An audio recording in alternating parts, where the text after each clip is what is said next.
Assalamualaikum warahmatullahi wabarakatuh. Salam Om Swastiastu, Namo Buddhaya, salam kebajikan.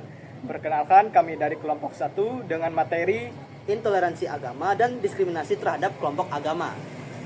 Baik, sebelum masuk ke materinya, izinkan kami untuk memperkenalkan diri dari teman saya yang ada di sebelah. Gabriel Siraputra. Perkenalkan, nama saya Luki Hermawan. Perkenalkan, saya Winda Odilia. Saya Ziona Elva Zagita. Saya Zara Tushifa. Dan saya Gita Friskaninda. Ya. Baik, langsung saja masuk ke materinya. Baik, Silakan, dimulai Sok. dari latar belakang, yaitu mengapa intoleransi agama masih menghantui keberagaman Indonesia. Intoleransi agama dan diskriminasi terhadap kelompok agama masih menjadi masalah yang sering terjadi di Indonesia karena bertentangannya dengan prinsip keberagaman dan kebebasan beragama di Indonesia. Intoleransi muncul sebagai penolakan atau kerugian berdasarkan perbedaan keyakinan yang berujung pada diskriminasi seperti pembatasan ibadah ataupun kekerasan antar umat. Penyebabnya yaitu mulai dari kurangnya pemahaman, pendidikan karakter, stereotip yang negatif, atau konflik sosial yang terjadi di masyarakat. Oleh karena itu, untuk menjaga kerukunannya, yaitu dimulainya mendorong pendidikan multikultural, memperkuat dialog antar agama, dan menegakkan kebijakan perlindungan hak keberagaman. Baik, selanjutnya kami akan memasuki bagian rumusan masalah. Di sini rumusan masalah akan dibacakan oleh saya dan teman saya. Rumusan masalah yang kami tulis adalah: di dalam kajian ini ada bentuk-bentuk intoleransi agama dan diskriminasi yang masih terjadi di Indonesia.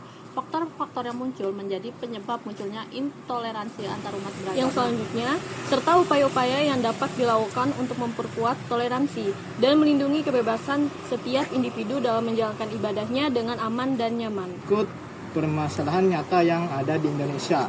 Yang pertama, penolakan pendirian rumah ibadah. Masih terjadi kasus penolakan pendirian gereja, vihara, atau rumah ibadah lainnya karena perbedaan keyakinan dan tekanan dari kelompok intoleran.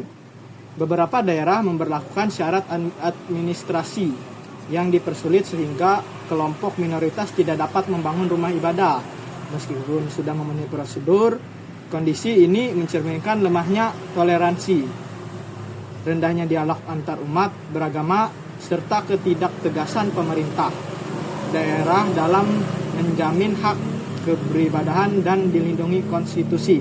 Dan yang kedua yaitu persekusi dan tekanan terhadap kelompok minoritas agama. Kelompok seperti Ahmadiyah, Syiah, dan beberapa komunitas kepercayaan sering mengalami diskriminasi berupa pengusiran, pelarangan ibadah, hingga kekerasan fisik. Mereka kerap dikecap sesat, dipaksa meninggalkan kampung, atau harus hidup dalam pengawasan ketat demi keamanan. Nah, kasus-kasus ini menunjukkan masih menguatnya fanatisme sempit dan kurangnya perlindungan negara terhadap kelompok minoritas yang berhak mendapatkan kebebasan beragama sesuai pada Undang-Undang Dasar 1945. Baiklah, yang berikut ada dampak dari intoleransi yang terjadi di Indonesia. Dapat dipaparkan sebagai berikut. Yang pertama, pelanggaran HAM.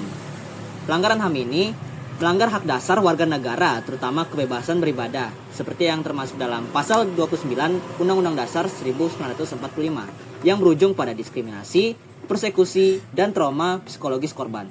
Lalu yang kedua, ada merusak kerukunan sosial, yang dimana menciptakan ketegangan dan konflik horizontal, merusak fondasi Bhinneka Tunggal Ika, serta menjadi pemicu bagi ekstremisme yang mengancam persatuan bangsa.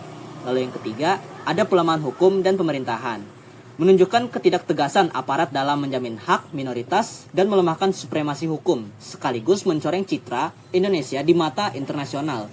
Lalu yang terakhir, ada kemiskinan dan ketidakadilan, yang dimana menyebabkan kelompok minoritas kehilangan harta benda dan mata pencarian akibat pengusiran atau pengungsian, sehingga meningkatkan ketidakadilan sosial.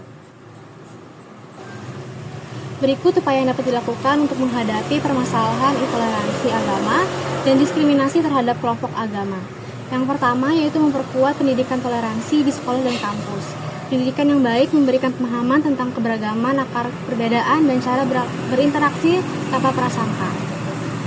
Lalu, yang kedua yaitu bangun dialog lintas agama secara rutin. Dialog membuka ruang untuk saling mengenal, mengurangi stereotip, dan juga menumbuhkan empati. Ini bekerja karena manusia cenderung takut terhadap sesuatu yang tidak mereka kenal. Namun berhasil jika dialog tersebut bergantung pada fasilitator yang netral dan kompeten, peserta yang beragam, bukan hanya pemimpin agama, dan tujuan yang jelas, bukan hanya debat, tetapi juga pemahaman. Lalu yang ketiga yaitu cegah ujaran kebencian melalui literasi digital. Literasi digital membantu orang untuk membedakan informasi yang benar atau informasi yang salah. Lalu juga mengenal narasi yang memicu kebencian, berpikir kritis sebelum membagikan sesuatu. Lalu yang keempat yaitu tegakkan hukum terhadap tindakan diskriminatif. Penegakan hukum memberikan efek jera dan menunjukkan bahwa negara melindungi semua warga tanpa tebang pilih. Hal ini penting untuk mencegah kelompok intoleran merasa bebas bertindak. Lalu yang kelima yaitu dorong budaya saling menghargai di lingkungan masyarakat.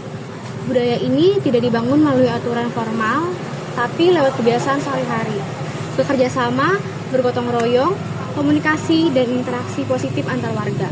Upaya ini efektif karena norma sosial memiliki pengaruh besar terhadap perilaku individu. Ketika masyarakat terbiasa menghargai perbedaan, intoleransi menjadi tindakan keren secara sosial.